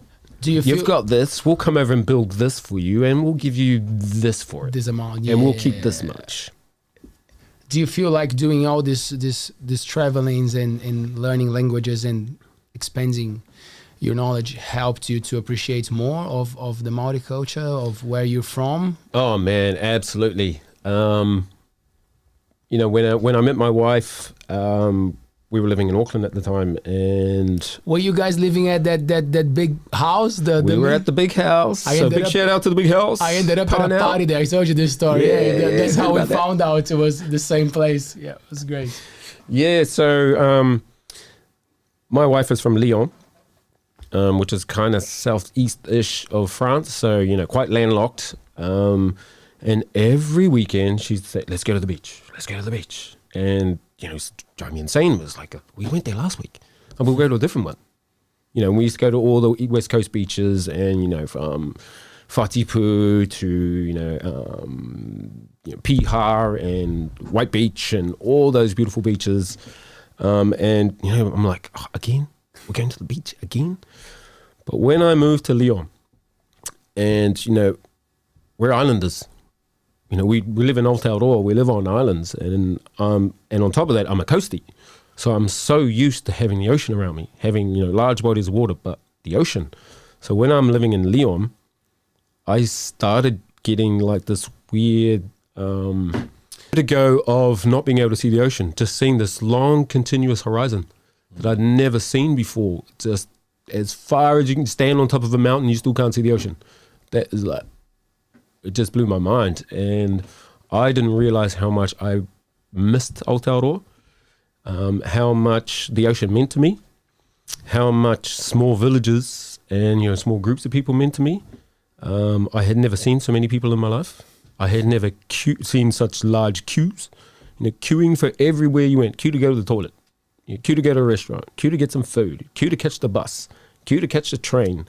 Was insane. I had never been around that many people before, so I got a massive respect and appreciation for Aotearoa, for our oceans, for there's a particular green of our New Zealand forests. So like if you look at the manuka tree, for example, that's a very particular green. Mm-hmm. When I got to South America and when I got to Europe, especially in South America, is when I really noticed that I missed that green. Like this very particular green that we have in New Zealand, the green of our grass, the green of those particular trees. It's a very deep, dark green that doesn't seem to really exist in, at least I didn't notice it in other countries. So I started missing those colors. I started missing the shape of our horizon. I started missing the ocean. So, Yeah, I got massive appreciation while I was overseas. And I remember saying to my wife, saying, man, now I know why you wanted to go to the beach every day. Because if I lived here like where you grew up, then yeah, I'd want to see the beach every day too. So yeah, I think traveling gave me that appreciation more for Aotearoa, but also the exposure to other cultures. I had a really, really beautiful, wonderful experience while we were in French Guiana. My wife was training to be a teacher there. This is why we actually went to French Guiana. And she got posted to an Amerindian village. So every student, every family in this village is pretty much descendants of the Amerindian people. And we got to befriend the lodge, I guess the place where my wife was staying, her accommodation place. And I was invited to dinner. Or we were all invited to dinner. And our host's mother was there. And she was like in her 80s. Almost 90, half blind, quite fragile. She had to be basically lifted and, placed into a chair. And, to acknowledge that space, I stood and, spoke what little I knew of te reo at that time, and then followed in saying with a waiata. And through translation, this woman said to her son, who was our host, I don't remember exactly what she said, but she said, I feel a connection to the soul. He's an old soul. We're a connected soul. And so, that just blew me away. And, these people speak, our host spoke 7 languages. He spoke his language. He spoke the Creole language. He spoke Dutch. He spoke French. He spoke English. And he spoke Portuguese and Spanish. So, and he was equally fluent in either. He was swapping and changing and that blew my mind. And so later on, maybe a week or two later, we were invited to a tangi, a local funeral. And so because I wanted to experience what that was like in another culture to see, how do these people celebrate the dead, or, how do they bury their ancestors? Yeah, so we went to, it was like at the house, and the body was, the tūpapaku, as we say, the body was outside, and they were singing and lamenting to this person. And my understanding was also to help that transition from the world of living to move into the world of light. And they were dancing and singing, and they were actually drinking I guess it was like a homebrew fermented berry alcohol. Was it good? No, it did not taste very nice. But it was like, masticated and spat back into a jar and, fermented and, so that was an interesting process. But just to see the way they lament their dead and transition them into the next world was, I thought, very similar to, how our culture does it, I guess. It's a beautiful thing to put your brain to work to understand someone else on a different language. Like, I felt very good about making that effort when I was in New Zealand, because I studied English in Brazil and a little bit of Spanish. But like when you're actually facing someone who is keen to talk to you, and then you gotta force your brain, make that effort to remember those words and try and do your best with the way that you're delivering something. Like it really feels like there's a little stretch there in your brain. And then you see so many European countries where people, it's just a very normal thing to speak 3-4 languages. So are we on the right track on te reo a thing in New Zealand that people will engage more? I don't want to say that it's not easy, because then it becomes even harder, but it seems like a slow process. Am I being too pessimist to talk about? No, I would probably agree. What I think is English-speaking people have, for some it's an arrogance, for some it's a refusal, for some it's scary to learn other languages. I often hear, I speak English. It's the common language of the world. Everyone should speak it. I'm not going to bother learning another language. So I hear that often, or I used to hear it a lot. I think it's weird. English-speaking people, and I've seen it in France. American people, English people will go to France and try and speak English. I've been on a bus, and you're in a small city. You're not in Paris, and people have gone on the bus and started speaking in English. Hi, can I get a ticket to the next station down the road? How much for this? And the poor guy is just looking at them like, what are you on? What are you? It's just this assumption that I can go to a foreign country and just speak English, not make an attempt, even use some sign language, and even ask the question, do you speak English? And I've had what sounded like either an American or a Canadian accent on a train. I hadn't spoken. So this person in front of me didn't know what language I spoke. And he just looked up at me and just, in English, goes, got the time? And my normal reaction, because it was my first language, was just, oh yeah, it's 2:30. Then I just sat and thought, you didn't even know I spoke English. That is pretty whack. So I guess in that long way, I don't know if people are afraid to learn or to realize that it's a long journey. It's not easy. But I think like any journey of 1,000 kilometers starts with one footstep, starts with one word. Learn some Māori words. And then the ones we know, don't ever use the English version again. So I should never hear the word family again. Every New Zealander should pretty much know, or most New Zealanders know the word whānau. Use that word from now on. Erase the word family. And then add another word every day. Change hello to kia ora. And if we start that process, you start normalizing, and then you start slowly, not eradicating, but just replacing our common words with your Māori words, it'll start that journey. It'll start that process. But I think, there are so many resources, free resources out there. So many, it's almost too many. But start today. Kia kaha whānau. Kia kaha. If I can learn te reo Māori, maybe this is a bit of encouragement for some people. I went to university with what I thought was the goal to learn Māori. But having not finished high school and then having about a 10-year break of studying and going to university, I wasn't very focused. It wasn't until I moved to France that I took French 101 at university, and you just learned je m'appelle Mike, je viens de la Nouvelle-Zélande, little things like that. I hope you talk like that when you're there too. Where is the train station? You have these simple little phrases, and I go over, and it's like, oh yeah, I know how to ask the time. I know how to hear the time. But what I found out is the language you learn in university is they teach you straight away formal. And when I was over there and you're asking someone, est-ce que vous avez l'heure? That's the very formal way of saying, do you have the time? But people would ask me, the other slang ways like t'as l'heure, which just literally means got the time. And I would be like, I didn't learn that phrase. You're not supposed to ask me that way. So what I learned, what I kind of figured was, there's formal language that you very rarely use. And then there's the common slang and your normal everyday informal language.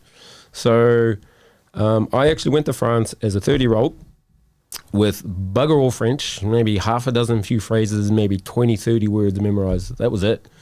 But through the persistence of my wife and her friends and my pure determination, because now I'm sitting in groups, I'm going to parties, I'm going to evenings, and I don't understand a damn thing. And you're the only guy there that can't follow conversations. You're frustrated because everyone's laughing, and you add that fake laugh of, and you have no idea what they're saying. 3 seconds after. So I was just so determined to start connecting that what actually helped me on my journey was reading asterisks. My father-in-law had the full set of asterisks. So, it's a graphic novel. It's a cartoon book. So you have the pictures to help explain. It's very short, punchy lines. So it's very simple French to understand. And they repeat a lot of the phrases across the whole series. So once you've learned, the first half a dozen, the first 10, you've got those ones memorized. So you can start learning the next. So I used to have a little dictionary, a little notebook in my back pocket that every new word and every new phrase, well, not every, but most of the ones that would come up, I'd write it down, find my dictionary, translate it. So then that would be my little dictionary. And I carried that everywhere. So when I'm on the bus, when I'm on the metro, I'd be studying my words, studying my phrases. But I was always curious. And I was a pain when I was speaking, because now I'm asking grammatical questions from my friends, and what is the subjunctive in the first person? It's plural, and it would drive people insane. But that's how you learn. You ask your questions. So I learned French before I learned Māori. Oh wow! So really? I started my journey at Auckland University. About 2 years in, met my wife. She was here studying for her master's degree, and then she had to go home and present her thesis. So when she asked me, well, what are you doing? I said, well, I'm following you. So I stopped my studies, went to France, learned French first. Was only originally planning to stay there for a year. 2.5 years later, I start getting homesick. And then my embarrassment actually started kicking in of, I had friends starting to ask me, how do you say this in Māori? You say this in Māori. What's this in Māori? And I couldn't answer. And that kind of weird embarrassment kicked in of, I can speak French, but I can't speak Māori.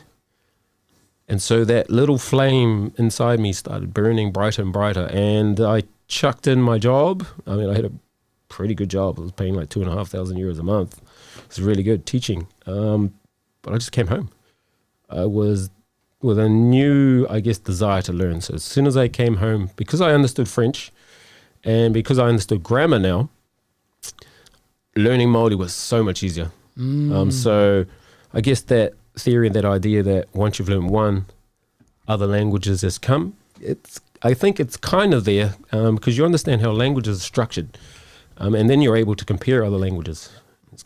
So that word fits there in this language. Okay, that's the order. That's the order. Yes. Yes. So and then it's just the memorizing process of and then patterns. Language, and I think especially Māori. Māori is as simple as complex as you want it to be. But I think the beauty of Māori is you can probably get away with 50-60% of your language with 10 or 12 phrases or sentence structures. And you'd get probably 60-70% of your everyday language sorted with that. So I guess my encouragement is English is complicated, man. Tell me about it. English is complicated. It's technically Germanic in terms of structure, but a lot of Latin and French influence in terms of the language itself, the words. So my encouragement to everyone is, Māori is a lot simpler in terms of its construction, and it's the sound. The sounds are regular. The vowels are regular. They don't change like English does. As well as, English has the influence of Greek words and, Latin words. So my encouragement is kia kaha whānau. Start your journey, start with your words, start with your nouns, and then start looking at, the certain sentence phrases and structures that you can put together. The good old A-E-I-O-U. A-E-I-O-U, my man. That's the beauty, It doesn't really change. Oh, man, fantastic. We got some questions from the audience. We have a live chat on our YouTube channel, which is pretty cool. So just some comments and questions. I'm gonna read them. This is so cool. Thanks so much again, man. This is pretty special. I love chatting with you, but man, this is super special. So we have Mr. Richard. I think that's Chucky, isn't it? Kia ora, Matua Mike. Awesome korero. Awesome to have you live. Ngā mihi. Thanks, my man. Kia ora, Chucky. And now, question number 2. Oh, okay, Mr. Roberts. Mike, if you could, which style of facial hair would you best like to grow, best suit you? I was actually wondering a very similar thing, because I was like, shit, man, your stubble is like, it's consistent. You can grow anything, I imagine. Well, I do like my chops. I do like growing the chops down to like jawline. And as winter's coming, I actually might just revise that again. It's just that extra bit of warmth down the cheeks. I do like the chops. I do like the, what do you call that? The little labret down the middle there. That little love triangle. Yeah, the old flavour saver, as some call it. Tickler. I hadn't heard that one, but the flavour saver, that one's quite common. I used to favour that one quite a lot in my, late 20s, early 30s. That little cheeky triangle down the middle there. I like the start of a goatee.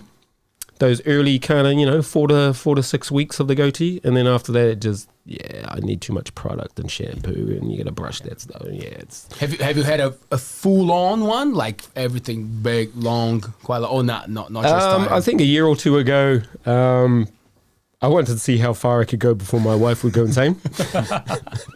Before she would kick me out of the bed and make me sleep on the couch or something. I think I got as far as, how many months? I think I managed to do like 4 or 5 months, but I personally just gets too irritating, especially under the chin. It just starts driving me insane. So, I've also had little lightning chops too. That was quite interesting. I've had lightning chops joining up to the goatee. Coming around that way. Do you ever just grow just a moustache? Yes, I have actually.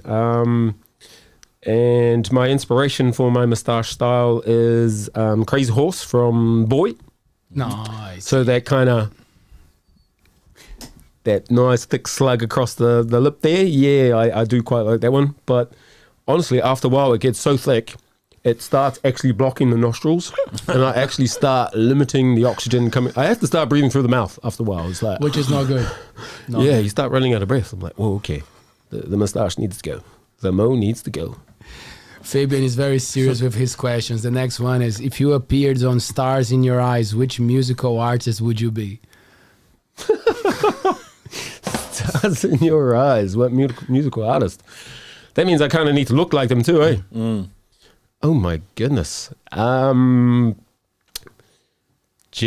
know. I've often been called Māori Jesus, but I don't know if he's actually an artist. Yeah, Māori Jesus. That's just because of the hair thing going on. I'm going to have to think on that one, Mr. Roberts. Cool. We'll give you a little bit of time, man, for that one. George Smith says, why is it so hard for some people to pronounce the Māori words right? For example, fi from Fitianga. Racism, it just pisses me off.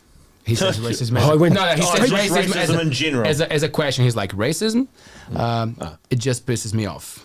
Why, Mike? Why is it so hard for some people to pronounce the words correctly? I think it's just because of people's language background. If you look at, I think people look at Māori from an English lens still. So, when you see a WH, people probably will pronounce it Wahitianga. Wahitianga. Witty. But I also know, because I've had conversations with people. That's the worst, Which one? Oh, you said witty. Witty. I was like, that's the worst. If I could add a bit of that language context, when our language didn't have an alphabet, and the missionaries came over, and basically they just want to teach the Bible, right? So what's the best way to teach the Bible? Is it easier to try and convert 500,000 people and try and teach 500,000 people English so they can read the Bible? Or is it easier if the priest himself learns Māori, then he can actually connect with 500,000 people? What's easier? So the missionaries, my understanding is at least, try to understand the language. They try to dictate the language. So when they first arrived in Aotearoa, where did they arrive? Bay of Islands, up the north. The northern people, Ngāpuhi people, and I guess north as well, have a very particular way of pronouncing that combination of letters. So my understanding is Ngāpuhi people don't say whakarongo, whānau, whare. They say it more like a WH.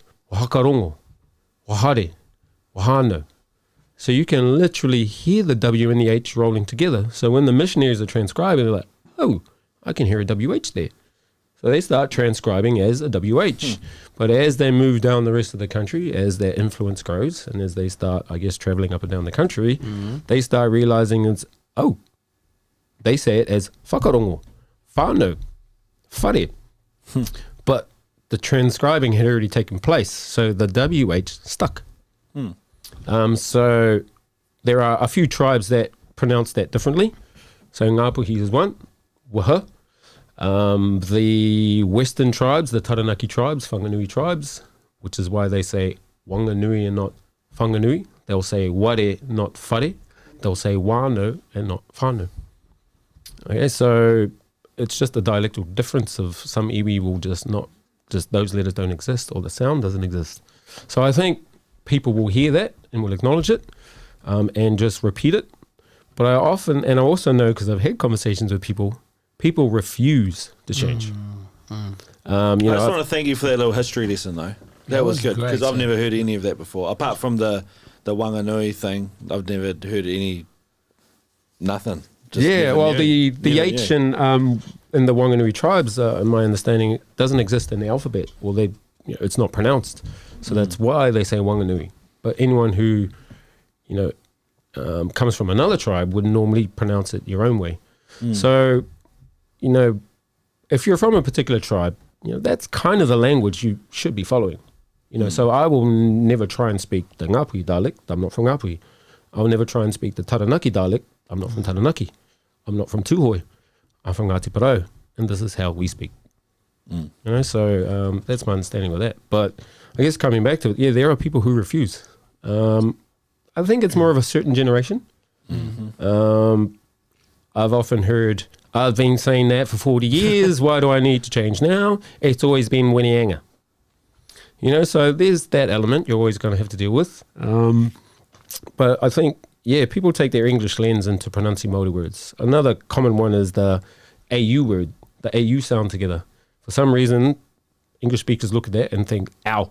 Yeah. Whānau. How raki. But if you actually, we have all those sounds in English pretty much, except the R. AU together almost makes the O sound in English. Whānau. Hauraki. So it's partly education, partly ignorance, and then partly refusal, which is where I think that kind of sits. But I think a lot of people as well were taught by their, I like that you call them English speaking, their English speaking parents and like elders and teachers and stuff like that, that's just what they were. Once you're taught something so many times, it's hard to drop it. It's hard like to a lot of break that people, cycle. like a lot of people will even. I mean, you got to give it to people for trying, right? Like there's some people who try and say the right thing. I sort of go, oh, that's at least you're trying, But like sometimes I'm like, you're not trying hard enough, because like when I hear all the time it's like whanga mata, and I'm like, okay, like it's like fa, like. Whangamata, not whangamata, but like it's because they used to call it wonga, and then they learned that the WH is a fist, like so like they sort of like try and it's like there's a few little. So you need 20 more years to get to the fa. Maybe our kids will be all right, But we learn Māori in school, like basic, like my pronunciation's pretty not the greatest, but like. We learnt it, and then like at least when our kids are saying stuff, I don't go to them like, well, my parents never did this to me, but I have seen it. If my kids say something, I'm not going to try and correct them and go, oh, this is how the white people say it. You let them pronounce it how it's supposed to be pronounced, or at least how their best attempt at it, Whereas like I had friends whose parents would have been like, oh, you mean like this place, because it's usually place names, that's the only things that we're forced to say. And they're like, no, don't you mean this town or this town? And it's like, no, well, we were taught you say it like this. And they go, no, but this is how we say it. You get a lot in the South Island, I think. I've seen them on the news even, where they'll be like, we've always said it like this, like especially like white 50-year-old farmers, hey, all right. Demographics. Hey, I've got a thought. Just coming back to Mr. Roberts' question about who would I be if I was on... Fantastic. What's the name of that show again? Stars in the Eyes. Stars in Your now, Eyes. I've got an answer. I've been thinking about this one. Yeah. I think I would be Millie from Milli Vanilli. Oh. That's just because Vanilli sounds too much like vanilla. But yeah. So I think I'd be Millie because I wouldn't actually have to sing. Yes. But I could just let the hair out and they could braid it up and stuff, and then I could just lip sync. Good dance. So that's good, because they lip sync, I think, anyway, don't they? On Stars in Their Eyes. That's what I mean. Yeah. Right. So that's how they got famous. So there you go, Mr. Roberts. I think I would be Millie from Milli and Vanilli. All right. In Māori he probably doesn't know who they are, just for the record. Oh, yeah, that's right. Hey, yeah. Google it. Roberto. In Māori culture is Matariki. Matariki, Leo. God. What are you doing? Roll that R, man. Roll that R. Not even a farmer. in Māori culture, is Matariki just one of many possible star, night sky stories? Are there many others that serve a different purpose? Oh, I mean, every star would have a kōrero. I was told just recently, actually, and I hadn't heard this version of a kōrero, and I'm happy to share a little bit about it. I am really interested in just learning about as much about our culture, and currently, of course, our context is Matariki. So I've been trying to absorb and sponge in lots of kōrero. A good friend of mine, ex-colleague actually, Tāmati, kia ora Tāmati. Shout out. Shared a bit of a kōrero about, because I didn't understand part of that tikanga process of, or at least that protocol of the eating in that morning when you first acknowledge Matariki. And yeah, he explained it to me, at least his version, and it was quite cool. The idea in the morning is when you cook your kai, is that you should have all of the atua represented. So all of our gods who contribute influence and food for us. So, if you're thinking Tāne Mahuta, gather some food from the forest. If you're thinking Haumia Tiki Tiki, gather those wild growing foods that we can gather that Haumia Tiki Tiki acknowledges. Rongo Mātāne, god of cultivated foods in Kumara, we should have him represented. Some say Maru, so freshwater. Tangaroa, kai, seafood. We should have as many of our atua represented in different kai. And as it's cooking, or that moment of before we actually celebrate, before we eat, my friends and my Tāmati and that and some others were saying that you release, currently we have pot lids. Our ancestors may not have had pot lids back in the days, but hey, we have pot lids. As we, lift that pot lid up, and the vapor and that smell and that acknowledgement, all of that kai drifts up into the heavens, that is the moment that we acknowledge all the different atua. And so we're now remembering and we're connecting to those that provide this bounty for us. And then what my friend Tāmati was also saying was that you also mentioned those that have gone on, your ancestors that have passed. So, considering that hopefully you would have had another Matariki celebration, we're probably talking about, those that have passed in that time. But, obviously you can refer back to ancient ancestors. You mentioned those names, and those names travel up, and, our tupuna, our ancestors will hear that. But the bro Tāmati was also saying that, I believe he said it was Taramainuku, comes along up into the heavens in his celestial waka, and gathers those names and those thoughts in his net, in his cooping up, and gathers them up, and then carries them up and takes them off up into the kahui ariki, into the kahui whetu, up into the constellations and the stars. I wish I had remembered a bit more of that connection. I'm pretty sure the bro gave me the names of the waka. Now I'm not sure if it was Te Waka o Tamarereti, but yeah, he was mentioning those connections to those stories. So, there are multiple stories, and I think our ancestors and our elders are the ones that hold those stories. And, a lot of them aren't documented. A lot of them aren't written down these days. And because we live in these worlds of social media and instant gratification, and I want information now, I just look at it in Google. I don't need to remember it. I can find it whenever I need it. So what's the point in, obtaining and holding on to that information? We're in this age of instant information almost. We have an amazing amount of information at our fingertips. The problem is, how do we know the information we're searching is the right information or accurate information?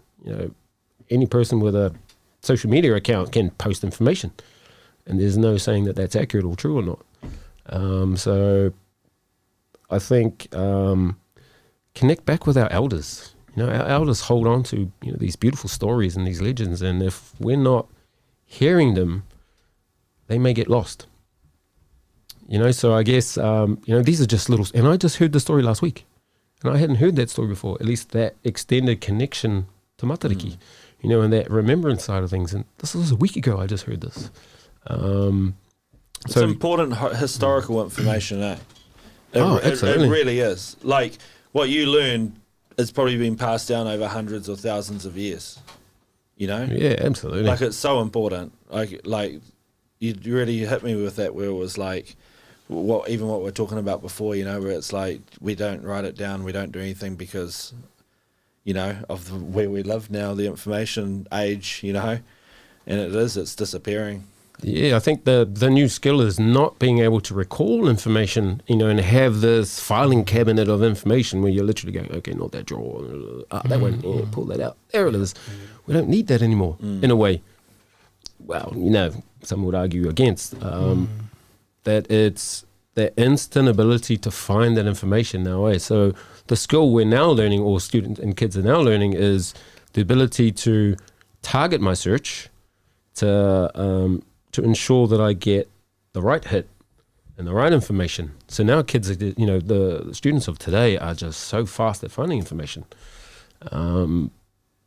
But I guess it's a matter of, you know, referencing and how many sources have you got, and, you know, is that the only source you found that information from? So yeah, it's we live in a very interesting time, that I think, you know, I heard an interesting corridor from Kia ora, Carolyn Gibbs, a shout out to Carolyn.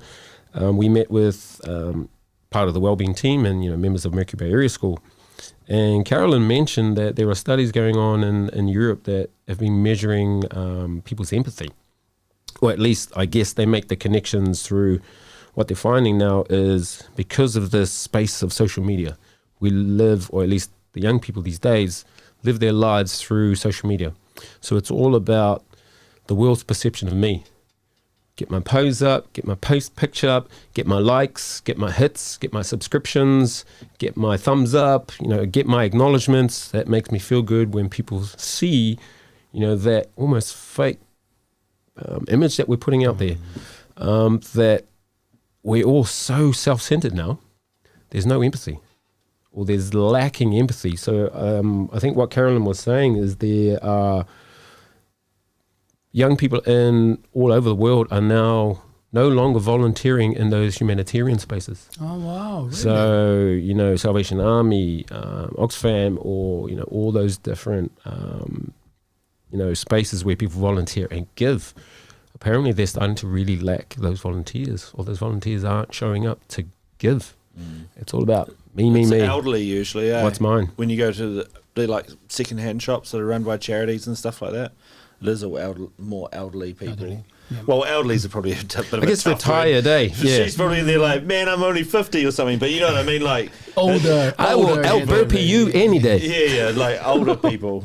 You don't see an 18-year-old at St. John's, do you, anymore? No, well, but no. then it's also a hard life to get a low pay or no pay at all to be doing those jobs, you know? Like I understand clearly what your point, but like there's also the pressure, especially from like countries in Europe and everything, that like they have to keep up with what's happening, and like not all of them can give the time because they have to get the job and pay for this expensive lifestyle that is ridiculous. So that adds up to the problem. I'm not saying that excludes or explains it. It actually adds up, you know, like maybe some of them have the will to do it, but on top of it, oh shit, now I have to pay the rent now and everything. So it's not helping, eh? No, I think, you know, the direction we've been going in the last couple of years, I mean, you know, not that I understand how inflation kind of affects the economy, and I don't really want to understand. You know, we get it. I mean, petrol's at $3 a litre, man. It's $3 a litre. Rent is like ridiculous. The wages aren't keeping pace with inflation, with the rising costs. I get time is limited. I get the limited school set that, you know, people are leaving school with, or, you know, education centres with. So, you know, I get that. Yeah. I get that. But kindness still has its space. Kindness has its space, but I think we also got to, you know, I think we need to internalize and say, well, what are we working for? Yeah, that's right.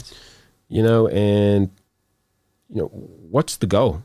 Are we in the grind because you want the 4-bedroom house and the white picket fence and the batch down at the beach and the boat and, you know, like, the rooms that you never use. The rooms you never use, the boat you use 6 times a year. And, you know, if you think about it, you just spent 30 grand on a boat.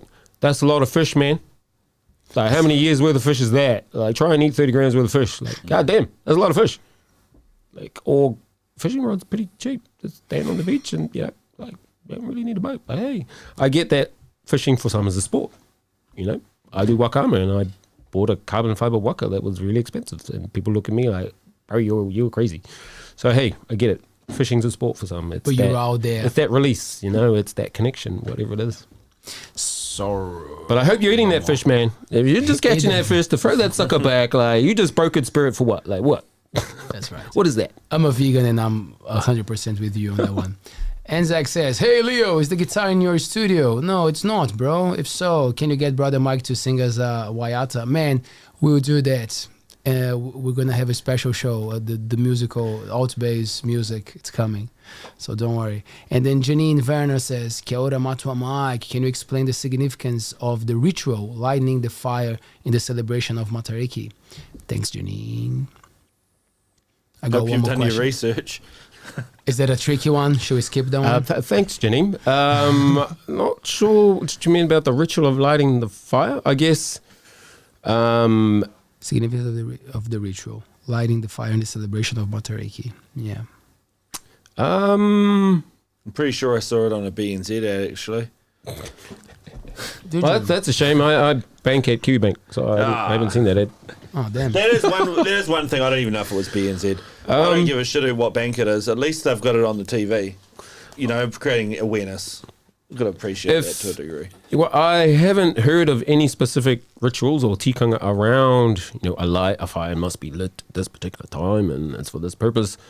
I think it's just because it's cold. Keep yourself warm. It is literally while watching cold. the stars. Fires were, you know, our only way of keeping warm back in the day. So the fire was the central point. It was, you know, you'd sit around the fire, you get warm, family's all there.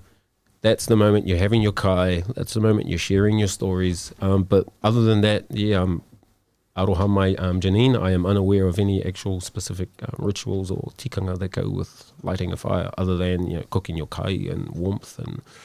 But you know, if you're trying to see the stars, having a fire right next to you is probably going to, you know, ruin that light pollution. So it's going to, you know, dilate your pupils, and you're probably not going to be able to see Matariki very well. So not sure about that one, Janine. We got our last question. We've been doing this for 2 hours. Time flies when you're having fun, eh? So we got our last question from the audience before we wrap it up. Robo4. By the way, thanks guys for joining us and being ngā mihi kia koutou e te whakamininga. so supportive. We got a solid, supportive crowd in our live chats quite often. Robo4 says, Mike, how to wake up our people, man. I have a feeling that the war isn't over. Today, our people fight the deadly West culture, for example, fast foods and drugs. Man, I love this conversation, Rob. How, man? What do we do? How do we woke our people? Oh, man, I don't know. But I think, you know, if we look at what is Matariki today, you know, what is the purpose behind this holiday? And what do I personally see as this holiday? Look, there are so few authentically supported kaupapa Māori events on our national calendar that Matariki itself is, I think, an amazing opportunity. There is no politics connected to Matariki. Mm-hmm. No, Waitangi Day, in a way, Anzac Day, you know, we're celebrating war heroes. We're celebrating the fact that our ancestors went over to Europe, you know, Africa or wherever it is, to, you know, if you look at the Pioneer Battalion and a lot of our New Zealanders that went over in those wars and the Second World War and that, I believe a lot of that was to, you know, first of all, people saw Britain and England as our mother country that gave us our opportunity, and, you know, they're our supporters, so we got to go and support them. But I also think that a lot of Māori, especially in World War II, saw that opportunity to have our own autonomy. You know, if we can fight side by side with our Pākehā brothers, fight, bleed, die with our Pākehā brothers, maybe they'll recognize our sacrifices. Maybe they will recognize us and put us on the same pedestal as them and treat us the same, you know. And I think the shock when a our people came back and they were still treated the same, and there was not a lot of movement and not a lot of change. And, if you go even right into prohibition, that I don't know how many New Zealanders realise there was prohibition in Aotearoa, but only for Māori.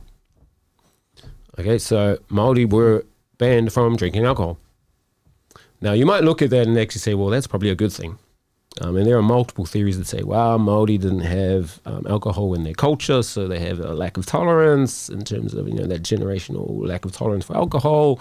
They behave differently, they go a bit crazy on it. But I think, ironically, it was supported by Apira Ngata, who was, as I think most people know, a Māori MP. So he supported the prohibition because he saw that, the damage that it was doing. We weren't used to alcohol, so this influx of this addictive drug, and our people were abusing their wives, abusing their families, selling their land to get alcohol. So alcohol's evil and all that kind of thing if not done in moderation and not looked after. But if we come back, I guess, again with Robo 4, how do we wake our people? Man, you can lead a horse to water kind of thing. But coming back to Matariki itself, I think this is so important. This is a start. We've removed ourselves from the politics of, I guess, in a way, the Waitangi. Some people want to change that to New Zealand Day and whatever. They're talking about like Australia Day. Well, yeah. Like that sort of thing. That goes down real well in Australia on the... Yeah, exactly. So, Jesus. It's quite political. And then, if you got Anzac Day, I'm a big supporter of the sacrifice that our ancestors went through. Maybe not necessarily the reasoning and the war itself, but man, we got to acknowledge the sacrifice that they went through. But coming back to Matariki, I think this is just a brilliant way for people to engage in a kaupapa Māori. And what better way than to actually make it a national holiday? You can't ignore it. You got the day off for it. You've got the day off for it. We had a long weekend for it. So let's start there. And so, but let's not just have the holiday and take our weekend off. And take the engage in the learning, engage in the stories, retell the stories, research a little bit. As we've been talking about, the information's there. It's about finding the right information and filtering that information. So start your journey. Go on that space now. That's one way. And then, if that's the catalyst, if that's the spark to start the conversation. But I think even also, Robo 4, is that New Zealand hasn't decolonized colonization very well. We are still yet to actually understand colonization. It's a fix before we can actually decolonize ourselves and re-indigenize. There's a beautiful word that's been kind of coined recently, is to re-indigenize ourselves.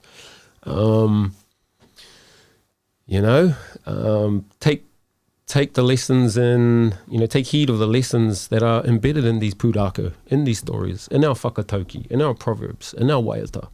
And I think if we can do that, then I think we're on the right path. And my vision, and I was an educator for 19 odd years, is I want to educate. To educate, you've got to have someone's ear.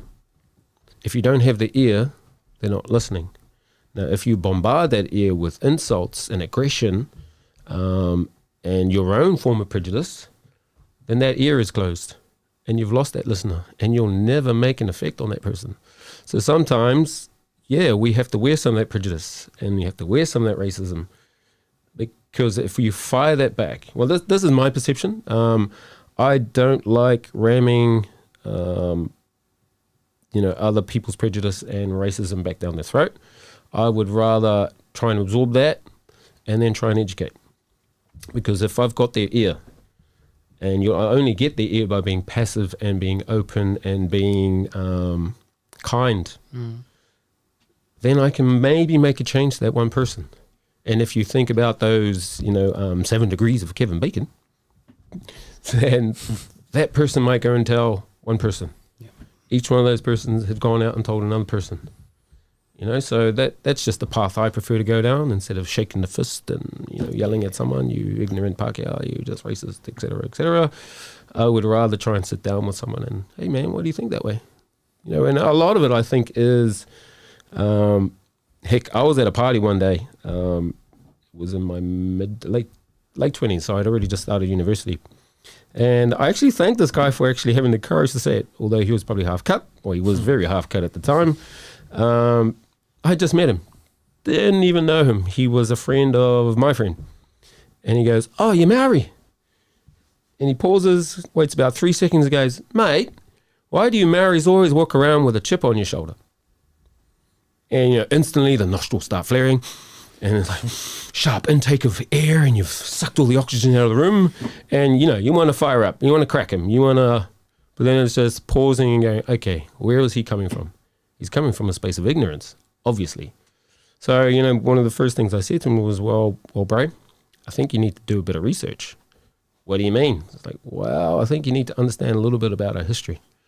And I just quoted one particular act that the government created at that time, and it was the Native Lands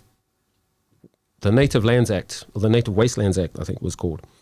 So the government passed a legislation, or passed a law, that gave councils and governments the right to take Māori land that wasn't considered productive, or wasn't being used for agriculture or production. So your bushland. So if your land was not being used in terms of how the government thought it could or should be used, so if it wasn't planted, if it wasn't turned into paddocks, if it wasn't used for industry or whatever, it was deemed that you didn't need it. The government could come and take that land and not give you a dime for it. So, just to mention this act, it was like, bro, well, did you know that literally our land was confiscated because I didn't want to farm it, that I actually like having bush? Or for whatever reason, our sacred spaces, our cemeteries, our wahi tapu, were just literally taken legally with no compensation.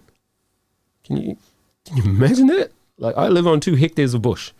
Now imagine if the government just come along and said, well, you're not actually using that ridge line over there. I'm just going to build a house on it. If you then want that land back, you have to pay the owner out for the improvements they've done to your property. If you couldn't afford to pay those improvements, they got to keep it. Now, how insane is that? That's just one legislation. There are multiple. Did you know they actually brought in I think it was the Constitution Act. So the Constitution Act made it so that only individual land title holders could vote. So, and males. So not only did they exclude all Māori females who actually had land, all Māori land, or pretty much all Māori land at the time, is owned by communities, not one individual landowner. So that basically instantly excluded all Māori from voting. It's a very interesting law they created. So, if you're following the rules of politics, who do you vote for? You vote for those that are going to protect your interests. If you're unable to vote, who's going to protect your interests? So you got to do your research, man. Got to do your research. So what I've been trying to do with our kids at school is, we've had kids come up in tears saying, being racist against me. Like, you need to arm yourself with knowledge.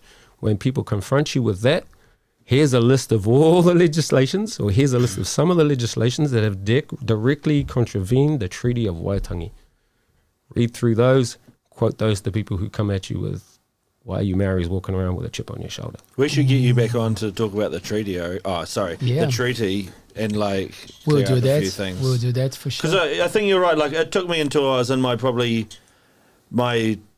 mid-20s to even come to a basic knowledge of, to actually have even the will, to come to a basic knowledge of what happened in this country, because mainstream media and the education system didn't teach you anything, and it was like your bro at that party. Well, no, he was your bro's bro.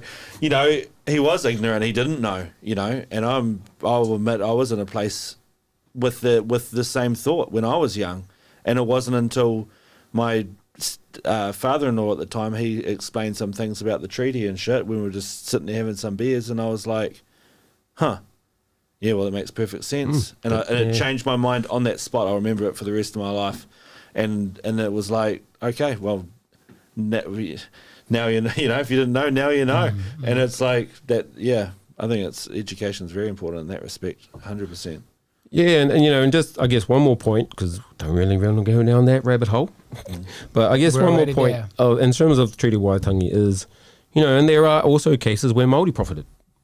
So when a landowner is just looking for a signature and the legal deed says, hey, I've got the signature to say I own this land, it's been surveyed, there were Māori who took advantage of that. A surveyor would come along and say, hey, is this your land? Yeah, yes it is. Sure, I'll give you X amount of pounds and dollars for it. Sign here. Sure, you can have my signature. I'll take the money. They weren't the real owner, or they might have only been a part owner. So there are several cases of that too. So, Māori took advantage. So it's not trying to say it's all one-way street, but that is... It is a one-way street. Well, I guess it's like, I hear the same argument... One-way street from the government, at least. I hear the same argument where they go, oh, well, you know that in Africa, the blacks were rounding up the blacks to sell as slaves to America. It's just like... Heard that too. That doesn't fucking matter. It's like, don't try and church it down by going, oh, well, they were doing it to themselves. You know how many times I've heard people say they do it to themselves? It's fucking horse shit. Yeah. No, kia ora, Brett. No, acknowledge that too. Yeah, absolutely. Absolutely. Knowledge reigns supreme, right? If there wasn't a trade or if there wasn't a market for slavery, would there be slave hustlers and black slave owners? And, it's the same as if there wasn't the drive from the government for land. I mean, let's be honest and let's be very clear. The only reason the British government came to Aotearoa was for the land. They were running out of land in England. Let's be completely honest about that and be very clear. Every legislation they created was designed to gather land. You had the New Zealand companies and all that, but hey, that rabbit hole is opening up. Let's not go down there. Not yet, anyway. We will, but it will probably be on a different show. And this is something that we're really trying to do, like bring more people who got the knowledge. As I just said before, knowledge reigns supreme over nearly everything. Is that right? KRS-One? KRS-One. So, knowledge reigns supreme over almost everyone. Yeah. So, I really appreciate what you do and what you're saying here, because the beautiful thing about New Zealand is that relatively a new country when you think about when the British came. So like it's not that hard to go after this information, like a lot of, as you just said, like the ancestors, the elderly, like they have information and we have fresh things, like for us it's complicated because Brazil was discovered, I love the word, in the 1500s, like how it's a long process to go back and trying to make sense of everything. It's a long process, but it's pretty fresh here in a way, like, and having people with your knowledge talking about these things makes it very simple to digest. So again, knowledge is good to listen to people, and reigns supreme. And that critical thinking as well that we talk about so much, like that, go for that, understand that you got the power to read a fact and see it as right or wrong, like don't ask for people, don't let people decide that for you, like you should have that critical thinking to understand, as the points with the Africans, even if someone uses as an argument, take a minute to think about it, like take a minute. Is that human? Like, I don't want to hear about the white slaves either. That's another argument here in New Zealand. No, do you know that there were white slaves? I don't give a fuck. They probably deserved it. You've heard that story, and what they often use in Aotearoa is, you Maoris did it to the Moriori. Oh, yeah. You ate them all, you conquered them all, you ate them all. It's like, where do you think they came from? We pretty much came from the same place. And it's also irrelevant. Hey, do you know the other one I love is the Vikings came here first, or the Chinese or whatever. And I'm just like, I hear it heaps. Well, not so much anymore, but like, say 10, 15 years ago. And I'd just be like this, like cricket, say. So what? Yeah. So what? You don't even, if it's true or not true, I don't even know what your point is. It's like, so there's no point. We're gonna bring Mike back. We might bring a couple of, that's the idea of our show. Like in the future, we're gonna bring some of the guests and match with all the people and have a nice long conversation here and see where it goes. So we'll definitely bring you back if you want to come back, of course. Yeah, man, you guys are pretty cool. Thank you. Yes, I love this. Me as well. Yeah, man. You especially, Brett. Yeah. I feel like especially. I I know these guys already, so you know, yeah, making some new connections, man. No, you're good. Beautiful. Thanks, Hector. Thanks, Taylor. Brett, always a pleasure. No, thank you. Tonight was good, eh? Yeah, I feel like there's some good education going on. You're an optimistic guy, which is nice. Even when there were some questions coming through that were sort of like you could really take a negative turn towards, you know, it's like good to hear some optimism and some positivity. Bring it back to Matariki and celebration, you know, and create some awareness, and hopefully I'll wake up in time on Friday morning, you know, set the alarm extra early. Thank you so much, Mike. Ngamihi kia kōrua. Kia koutou katoa, Hector, Taylor, Brett, Leo, koutou mā ngā kai whakarongo e te whakaminenga e whakarongo mai nei kia mātau i tēnei wā. Ko te mea nui ko ngā kaupapa Māori. Ko Aotearoa, ko te kaupapa i mua i a tātou ko Matariki. So, you know, great acknowledgements, big acknowledgements to everyone, to the team here. Thanks for the invite. To those 3 people that are listening, kia ora, mean, love it, love those kōrero. Get engaged, get involved. You know, first weekend of Matariki, the first ever holiday we've ever had. You know, learn some things about it. Take one thing you can from Matariki and add to that every year. Kia ora. We're live every Monday, Wednesday, and Fridays at 7 p.m. It's a pleasure to have you guys listening and watching our show. We will be back on Friday. It's Matariki Day. It's a day to celebrate, and we're going to have an epic chat with Jude Calder, main guy, owner of the Chops, landscaping, design, and let's go home, and have a rest. I'll see you later. Bye.